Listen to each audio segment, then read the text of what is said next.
we rejected them. Because at that point, we did not realize that when you fund an early stage startup, it's more about the founders than the idea. But I distinctly remember how much I just enjoyed talking to them. And then the next Monday, Paul reached out to them and was like, we really liked you guys. Do you think we could maybe brainstorm a new idea? And they literally got off the train in Connecticut and got back on a train to Boston. And they came up with the idea for Reddit then, and they were in our batch. Welcome to Leap Forward, a show about founders and the people who believed in them before anyone else. I'm David Rosenko, and for this first episode, a person who's given so many founders their start. I'm Jessica Livingston. I'm a co-founder at Y Combinator. I wanted to start this series with Jessica because she's not only been pivotal in my life, but in the lives of so many other founders. So far, YC's launched over 5,000 companies worth almost $1 trillion. And this time, I wanted to hear her origin story. I first met Jessica in 2006 in a 15-minute interview when my startup, Weebly, got accepted into YC. But there was someone else in the interview that day who I also wanted to talk to help us fill in the story. Someone who could speak to Jessica's role better than anyone else. I'm Paul Graham, and I'm Jessica Livingston's husband. What do you think people sometimes miss about what Jessica's contributed to YC? Oh my God, they miss everything. There's so many copies of YC now. But why can't they reproduce the magic? Because they don't have Jessica, or they have someone they hired to be a Jessica, right? But it's not the same. Today, the story behind the magic of Y Combinator.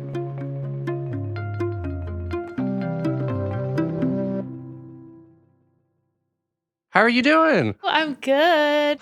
Look, I'm super excited to talk to you today. You've had such a huge impact on startups. You've had a huge impact on me. And you famously have this uncanny ability to just read people really quickly and accurately. And so I really wanted to dive into a little bit more of your background and kind of where that came from. I'd love to just understand, just from the very beginning, where were you born and what was your childhood like growing up? Oh, well, I was born in Minneapolis. But I only lived there for a few months because when I was 6 months old, my parents got divorced. And I moved with my dad to Boston, where he was from. And my childhood, was pretty normal considering I didn't have a mother, because I was raised by my dad and his mother, my grandmother, who I lived with. I'd live with my grandmother during the week, and my dad lived about a mile and a half away. And I'd go to my dad's house on weekends, and he'd come to dinner at my grandmother's every night. But my childhood was, pretty standard, pretty happy. Yeah. Tell me more about your dad and your grandmother. What were they like as people? Well, my dad was amazing because you have to imagine a single dad in the 1970s being a parent to a daughter.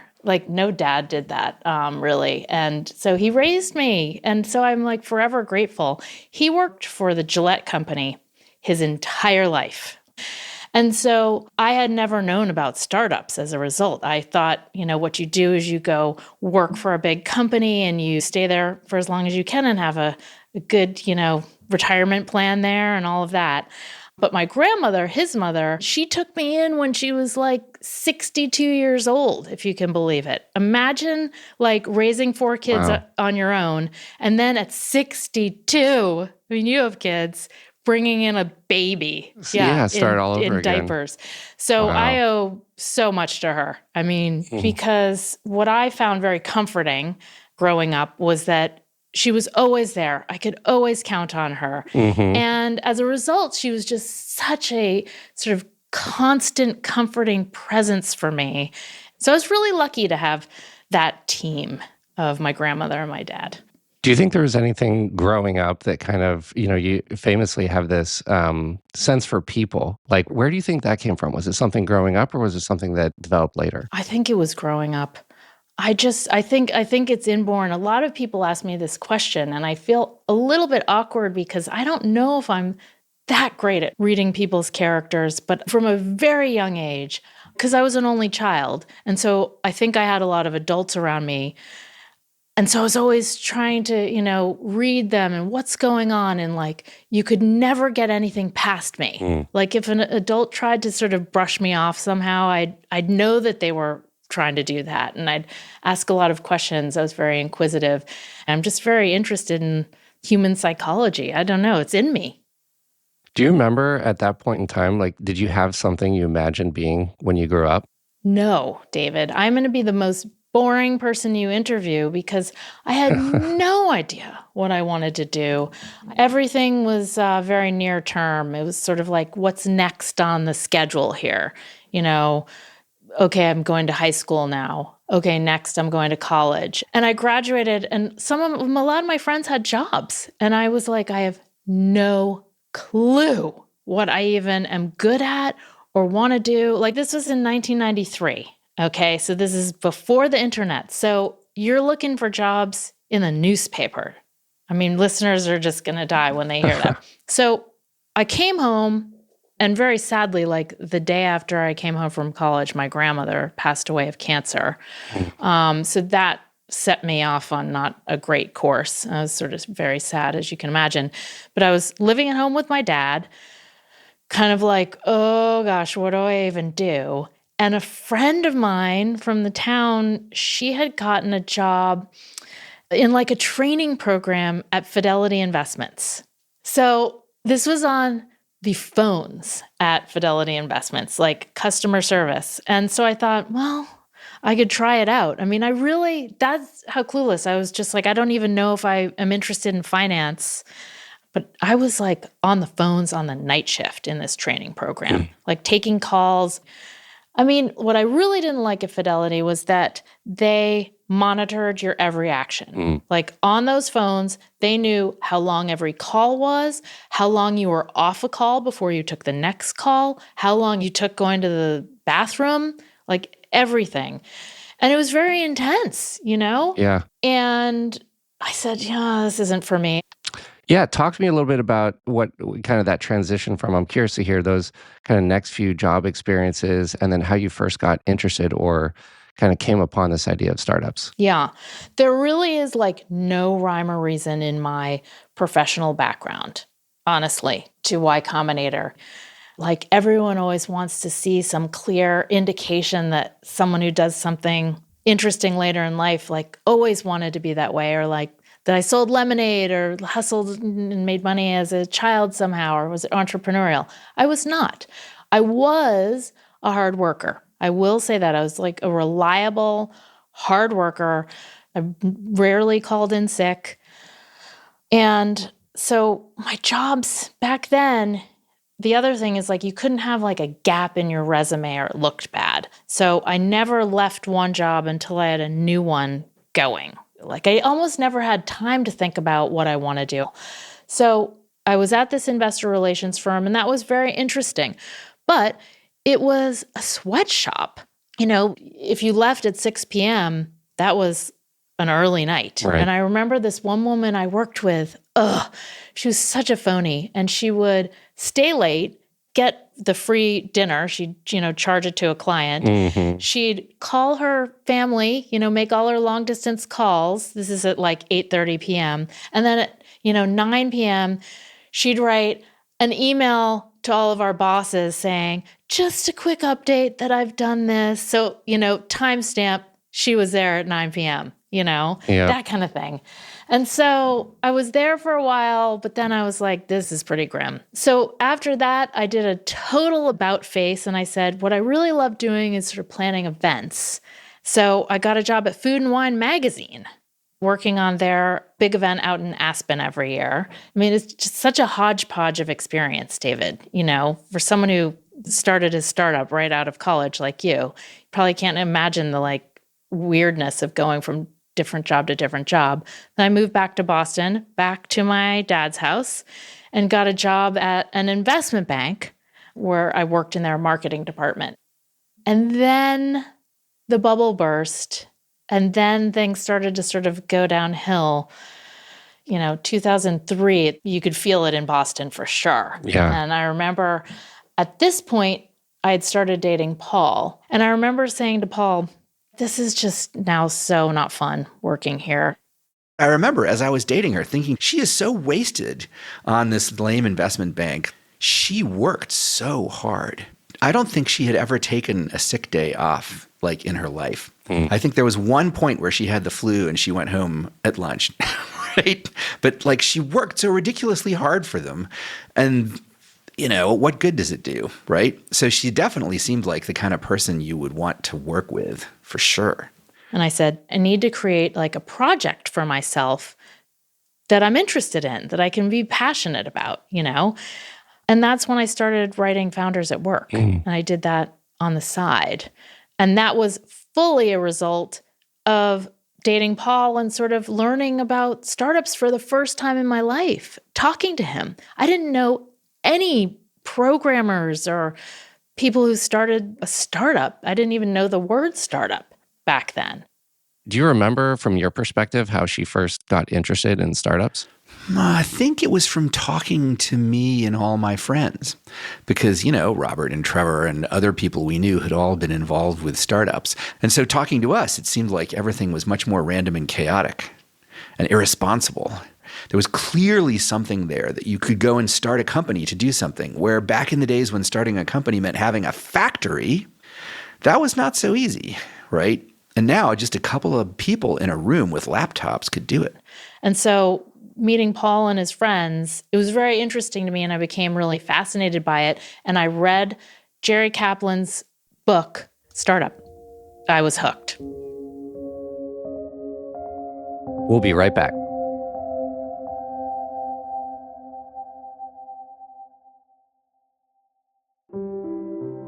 And now back to the interview.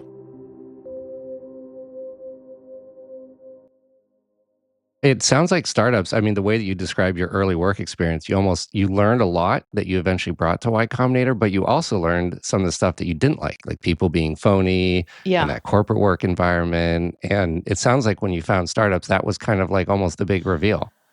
Well, here's one of the things that really struck me about startups. What I loved about startups, as opposed to when I worked at the investment bank. At the investment bank, on the pecking order, like the marketing group was so far down. And as a result, a lot of people, you get treated not super great by some people who, I was told you don't even deserve to work here in a bad market. They shouldn't even have a marketing department, in bad times.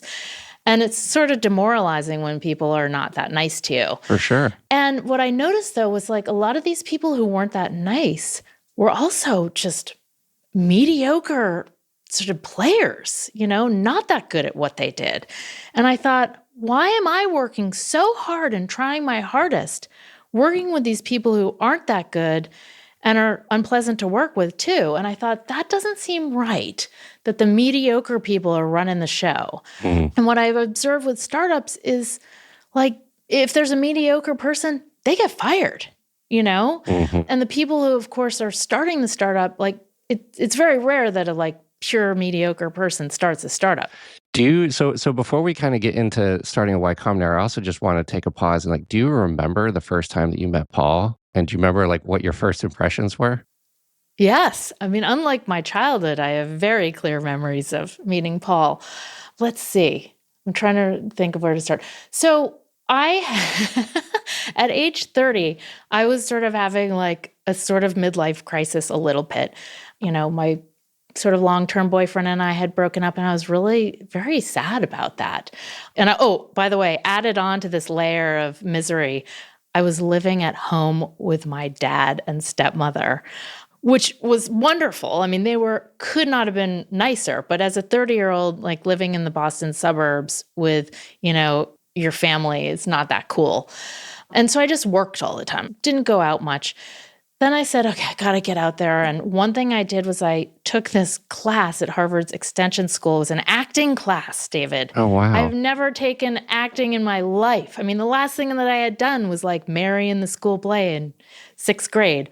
And I took the acting class because I thought maybe it will help me with public speaking, because I would get very nervous. And so I thought, what the heck? It'll be something to do. So I took this acting class, and there was a guy in it who was co-hosting a party with 2 other people in Cambridge that I was going to go to. So this guy, Marat, was my friend from the acting class. He said, okay, the party's this Saturday. Hope to see you all there. So I show up. I almost didn't go actually, because I was sort of like, oh, my wingman, my friend wasn't available, who usually would come with me. And so I was going by myself. And I was like, oh, I don't even want to go. And I think my dad was like, really, you need to get out of the house. You should go to this party. Yeah. So I show up on the doorstep and I'm like, oh, hi, I'm Jessica Livingston. I'm here to see Marat. And the guy who greeted me was like, Marat, he's not here. He joined the Wesley Clark campaign and he moved to Arkansas last week. Didn't he tell you? And I thought, like, my heart just sank to my stomach. And I thought, no, he didn't. And I thought, okay, I'm going to go in. And if I don't know anyone, I'm just going to like go out the back door and no one will notice. As it turns out, not one person from my acting class was there. I literally went to a party where I did not know one person. And it was at Paul's house. He was the co-host.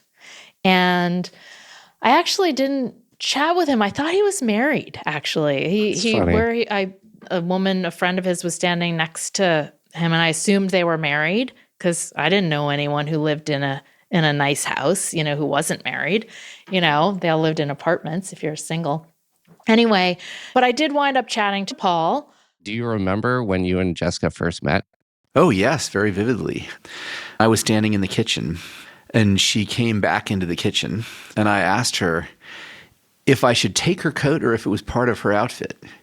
And she remembers thinking that I was sophisticated for as a man for asking such a question, for being able to know the distinction. It was a long white leather coat. Do you remember like your first impression when you met her? Well, I remember she told me an idea of mine was stupid. I have this domain, factomat.com, that I've been sort of vaguely planning to use for a sort of encyclopedia of plausible but fake lies, so that people would like search for it and then repeat the lies, like Ulysses S. Grant had a wooden leg or something like that. And like just about plausible, right? And she said she thought it was a stupid idea. So I was impressed that she stood up to me about that. I still haven't done it, but I thought she seemed happy. She smiled a lot. And then he asked me out. He got my email from the third co-host and he asked me out on Monday. And we went out on a date that weekend. And that was it. And so it sounds like you kind of got immersed in this group of, startup optimism. I mean, that was post.com days. There was a huge amount of skepticism back then. I mean, I remember this .com hangover was real, but somehow you guys decided like, no, we really, love this idea of startups. And where did the idea come from to say, hey, maybe we should start something to help startups? Yeah, well, that's another part of the story of our relationship, because I think I mentioned that I was kind of getting bored at the investment bank and I was working on this book, Founders at Work, on the side. And then I became aware of a position that they were looking for at a venture capitalist firm, a VC firm in Boston, was looking for a director of marketing. And I thought, well, that sounds kind of interesting. I'm going to go interview for that.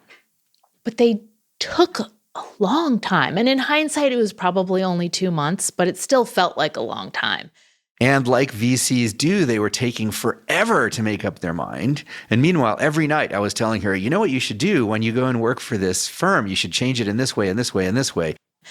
So over the course of those 2 months, Paul and I would go out to dinner every night. And he would, you know what you should do me. That's when he waggles his finger at you and says, you know what you should do? And he gives you an idea. And he would just tell me all about, the VC industry is broken. They want to give, $5-10 million to a company when really all you need to do is pay the rent. It was getting much cheaper to start a startup because this is in 2004. You really, if you were a programmer, you kind of just needed a laptop to start, a software company. Right. So it's getting cheaper. In Boston especially, there was no way to get funding except to go to VCs, which again, really wanted to invest large sums of money, and you had to have a business plan. But Paul really felt like there was this huge untapped source of programmers who could start startups if someone helped them along at the earliest stages, because he had been helped that way when he was getting started with ViaWeb. There was a guy in Boston who's a friend of his, and he was a lawyer by trade. So he not only provided their first $10,000 of funding, but he also filled out all the legal paperwork and incorporated them. And, Paul was like, wow, that's amazing. And that's all that they needed to get started to test their idea. That's the thing. You don't need $10 million. You need, back then you only needed a small amount to live, and then you can get funding. We made the thing that we wished had existed when we were doing our startup, ViaWeb. We wished there had been somewhere where we could get a small amount of money without too much trouble and advice about how to start a startup because we knew nothing. We knew that there would be a need for something like this because we had needed it. So we would talk for hours and hours about how this ecosystem could be improved and how you could do a lot of events to bring people together, to educate them. Because remember, back in 2004, there wasn't that much information on startups. It was not a thing. So this was going on in the background. The VC was, taking some time to decide. And Paul, one night, we were out at dinner, and I think we were walking home. And he was like, oh, fuck it. Let's just start our own thing. I remember the exact point on the sidewalk in Cambridge where we decided to do this because it was a large amount of money at the time. But I said, I forget exactly what it was, but maybe $100,000 or something like that. It seemed like a lot at the time. And I said, you know what? I'll put up the money for this and you can work for it and we'll just start our own. And so he thought, if Jessica and I start our own investment gig, I'll work with the startup on their ideas and Jessica will, run everything else. And that's kind of how the seed started. More after the break.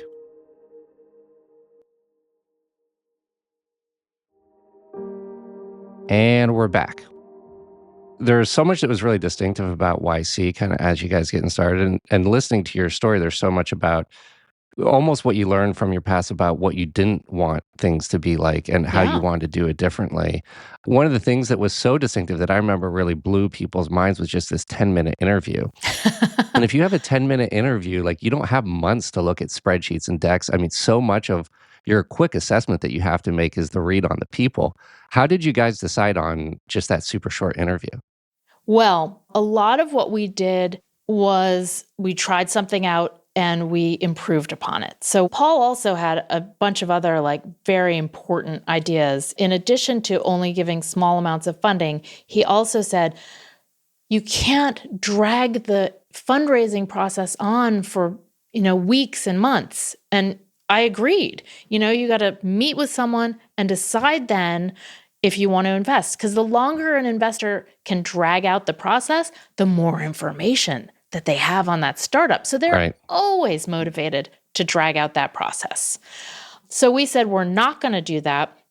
And what we decided was, because all four of us had never been angel investors, we said, well, we got to do something to bring us up to speed and learn how to angel invest. This summer, we'll start off we'll fund a couple at the same time. And then we called a bunch of people to come interview. And that was the thing. I think interviews were at least 30 minutes back then, David. Oh. Possibly 45 minutes. I can't remember. But after the first day, we said, you do not need 45 minutes at this stage. We knew 5 minutes into the interview, whether they were a yes or a no. And so the rest was just sort of painfully long. And, Paul's a pretty impatient person. So it just didn't make sense to sit there for 45 minutes.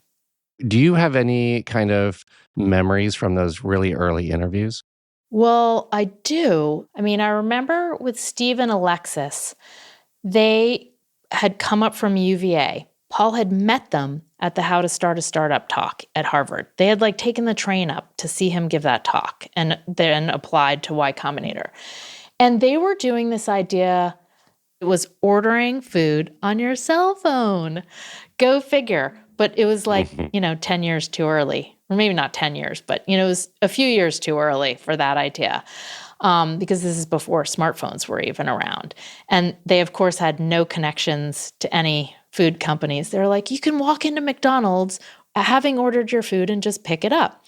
And we thought, great idea, but we just don't see this happening. So we rejected them. But I remember I loved them. I just thought that they were just so earnest.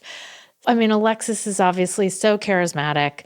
And it was just, we loved talking to them, and we were impressed with them because their idea, even though it was a few years too early, it was a good idea ultimately, but we rejected them. Because at that point, we did not realize that when you fund an early stage startup, it's more about the founders than the idea. We thought it was about the idea. So I distinctly remember how much I just enjoyed talking to them. And she was bummed that we turned them down. She really liked those guys. And so I thought, oh, Jessica's sad. I need to figure out how to make Jessica not sad. Maybe there's some way we can accept them after all. I know, I'll call them and say we'll fund them if they'll do this other thing. And then the next Monday, Paul reached out to them and was like, we really liked you guys. Do you think we could maybe brainstorm a new idea? And they literally got off the train in Connecticut and got back on a train to Boston. And they came up with the idea for Reddit then, and they were in our batch. When did that social radar talent first become apparent? Like, was there one interview, or was it just kind of a process where you're like, oh, wow, her judgment is really good?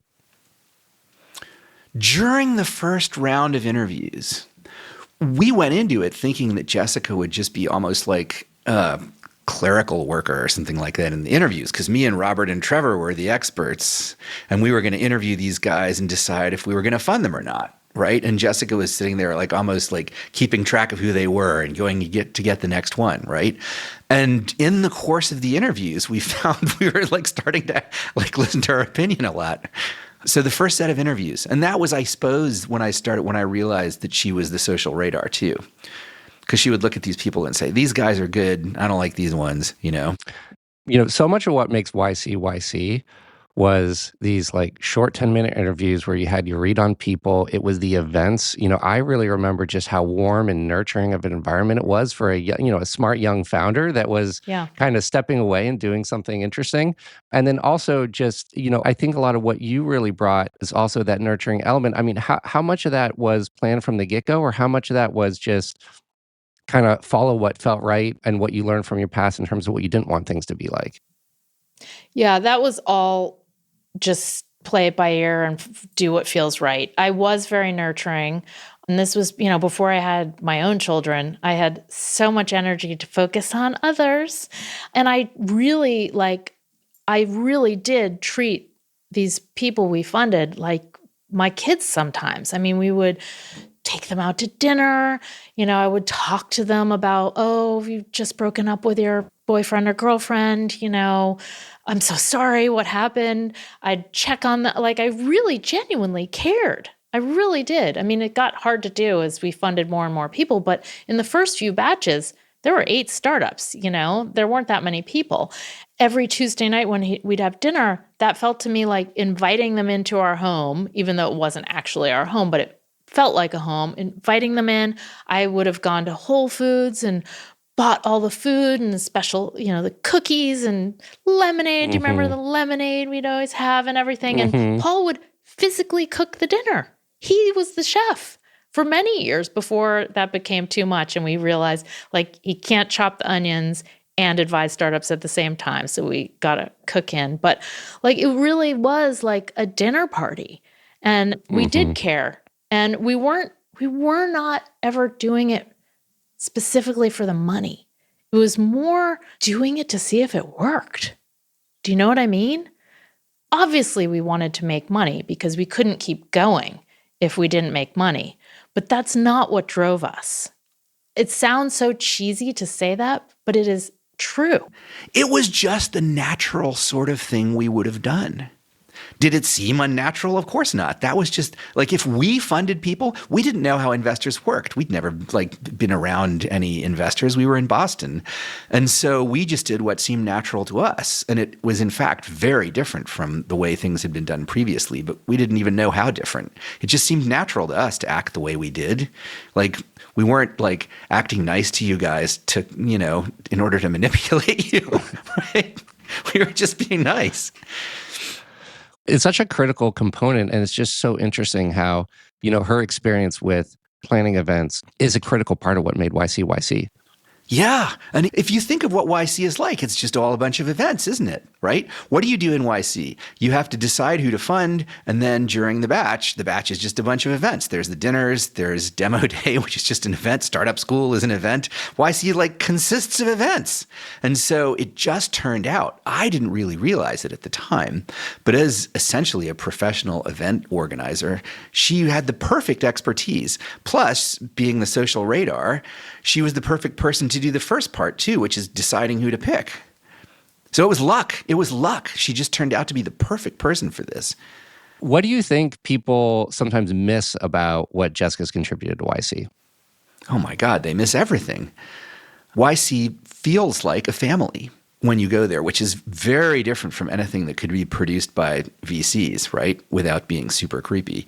And it's like a family, the dinners and the batch, and she's the mom. So what could be more important than that? She's the one who makes it feel like a family. And even now, people copy YC and they don't get that, right? Like, so there's so many copies of YC now. But why can't they reproduce the magic? Because they don't have Jessica, or they have someone they hired to be a Jessica, right? But it's not the same. I mean, paint a picture of what do you think YC would have been without Jessica? It wouldn't have existed. It wouldn't have existed. I would never have thought of starting it without her. I mean, someone said, almost insultingly, like Paul Graham started Y Combinator to give his girlfriend a job. In a sense, it was true, because she was applying for a job at this place that was going to waste her and ignore her, just like her current employer did. And I thought, she's so good, we should start our own and she can work for that one instead. But I wouldn't have started it otherwise. Because, we used to call her Jessica the Incorporator. Like she got Dropbox incorporated, all these companies back in the day. She was this de facto paralegal. She's very organized about shit like that, which is good because neither me nor Robert nor Trevor are. Someone had to be. She was the organized one. She was the one who got our bank accounts and was in charge of everything. I mean, so it obviously worked. YC's funded some of the biggest companies, of the time. I mean, just to name a few, you have Airbnb, you have DoorDash, you have Stripe, you have Coinbase, Instacart, Dropbox. We talked about Reddit. I mean, these are just, the list goes on and on, literally. I don't know how often you just take a moment, but I think it's 5,000 companies and the companies are worth almost $1 trillion total between all the companies. I mean, just reflect on that. Like, did you ever think that that's where things would end up when you started this way back in Cambridge? I definitely didn't. I mean, we had low standards. We would have been excited if when Google bought one of our startups, we were delighted. We were so psyched. We had very low expectations. And I remember thinking when we started, one of the things Paul wrote in an essay was, don't just join Microsoft, start a startup and get Microsoft to buy you. That could be a new way to do things for young people. Starting a startup shouldn't be so weird. And I remember thinking oh gosh, that would be really exciting if, Microsoft actually bought one of our startups. But could you imagine if one of our companies went public? That's the holy grail. So it just seemed crazy at the time to think that could ever happen. You would have had to be some sort of insanely arrogant person to imagine then that it would become what it has been. We had a lot of luck. We were doing what we were doing at exactly the right moment to be doing it, right? Betting on young founders instead of MBAs. This was exactly the turning point when it was happening. It was amazing luck that Jessica was the perfect person to do this. I didn't know how perfect she was. All I knew was she seemed to be really hardworking, but it turned out she had all these other skills that were perfect too. But I can tell you the secret. Here's the secret to doing a startup with your girlfriend or spouse or partner. It's really good if you have complementary expertise. So Jessica and I, Jessica is a really good judge of character. I'm a terrible judge of character. Everybody tricks me. I'm fairly good at programming and math and stuff like that. And Jessica's not so good at programming and math, right? And Jessica's really good at organizing events. And I don't know anything about organizing events. And so the things we would do didn't overlap. We would completely defer to the other one. Do you know in the entire history of our relationship, we never once had an argument about Y Combinator? Never once. We had arguments about the things other couples have arguments about, like in-laws and stuff like that, but never once about Y Combinator. Wow. That's actually incredible. Like I would have imagined being a couple and then working together in a business that somehow there'd be more friction there. There would be if your abilities overlapped. But ours don't. We're completely complementary. And that was another totally lucky thing. The two of us fit together like this sort of jigsaw puzzle or something. And the resulting shape was the perfect thing to run something like that. How have you seen Jessica grow, from those early days, grow as a person and as a founder throughout the years? Like I thought she was great and like worth starting a whole thing just to employ. But she like felt like she had to go and work for whoever would have her, Like I was indignant that this investment bank she worked for didn't seem to appreciate her, but more indignant than she was, I think. But gradually, she's gotten more confident after 20 years. Still, I would say her big secret is she's a big deal in the startup world. And like secretly, she still worries that she's a nobody and that everybody overlooks her, which at least makes her nice and modest, unlike most big deals in the venture business. But it's not really accurate, is it? Was there ever a moment where it like all kind of hit you, like looking at all the impact of everything that you've done? Well, I mean, it did happen sort of gradually. So, I mean, it hits me now. I think of that, I practically want to cry. And of course, what impacts me is how many lives we've affected. And not just people's professional lives, but their personal lives and their best friends and people who were in their weddings and people who didn't know each other and helped people with like health crises in the Y Combinator community and all the good things that happen as a result of these people that we funded, not all of whom are successful. A lot of these startups died, but those individuals, the alumni, are still part of the community. And that's what I sometimes am just staggered by. It makes me really proud and happy. Well, thank you so much for doing the show today. You've had such an impact on so many people's lives. And I did want to end just by saying thank you for taking a chance on 3 college kids from Penn State all the way back in 2007, because Weebly would not have been what it turned out to be without you, without Paul, and without YC. And it certainly had a big impact on my life. So thank you for starting YC and all the work that you put into it. And look what it turned out to be today. Oh, thank you, David. I'm so glad we funded you all those years ago. And I'm just so glad to see how you've grown up and where you are now. I'm like a proud mom.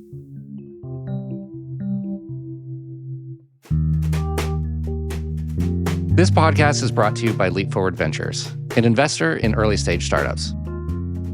If you like the show, the number one thing you'll want to do is sign up to get notified when we release new episodes that includes transcripts and key takeaways from each story. Head to leapforward.fm to sign up. I'd also love to hear your feedback on the episode and who you want to hear from next.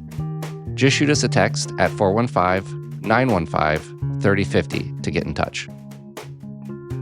This episode was produced by Theo Balcom and Kim Naderfane-Petersa. Craig Ellie is our engineer. Reese Lodano made our cover art. Music is by Jim Brunberg and Ben Landsverk of Wonderly. I'm David Rosenko, and this is the Leap Forward podcast. See you next episode. She has a bunch of nicknames. Detective Livingston, for example. It's disconcerting to live with her because anything that's off or strange or different than you'd expect, she notices and digs in, like the strangest things. You leave some random piece of junk in the bathroom and she's like, what's this? Why is this here? And so you could imagine how useful that would be in judging startups, right? Because they're coming to do interviews. A lot of them basically try to lie their way through the interview. Well, they're not lying their way past Detective Livingston.